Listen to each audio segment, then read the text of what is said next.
అండి, welcome back to my channel. ఈరోజు మా ఇంట్లో లంచ్ మెనూ ఏంటో చూద్దానండి. టమాటో పప్పు చేస్తానండి, చింతపండు వేయకుండా నిమ్మకాయ పిండాను అనమాట. తర్వాత కాకరకాయ ఫ్రై అండి, కాకరకాయ ఉడికించుకొని ఫ్రై చేస్తాను. As usual rice, curd. So ఇదండి ఈరోజు మా ఇంట్లో లంచ్ మెనూ. మీరు మీ ఇంట్లో ఏం చేసింది కామెంట్ చేయండి. నా ఛానల్ ఫస్ట్ టైం చూస్తున్నట్లయితే సబ్స్క్రైబ్ చేసి, షేర్ చేసి, లైక్ చేసి, గంట పైన ప్రెస్ చేసి ఆల్ అనే ఆప్షన్ని క్లిక్ చేయండి. అప్పుడే నేను ఏమైనా కొత్త వీడియోస్ పెట్టినప్పుడు మీకు నోటిఫికేషన్ వస్తుంది, మీరు చూడొచ్చు, నాకు సపోర్ట్ చేయొచ్చు. Please support my channel. Thank you for watching. మీరు ఇలా కాంబినేషన్తో మీరు కూడా ఒకసారి ఇలాగా ట్రై చేయండి, చాలా బాగుంటుందండి. సో కాకరకాయని కొంచెం చింతపండు రసంతో ఒక్క విజిల్ ఉడికించుకొని కుక్కర్లో తర్వాత తీసి ఫ్రై చేస్తాను అనమాట.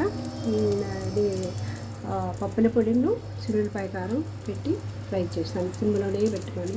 Thank you for watching.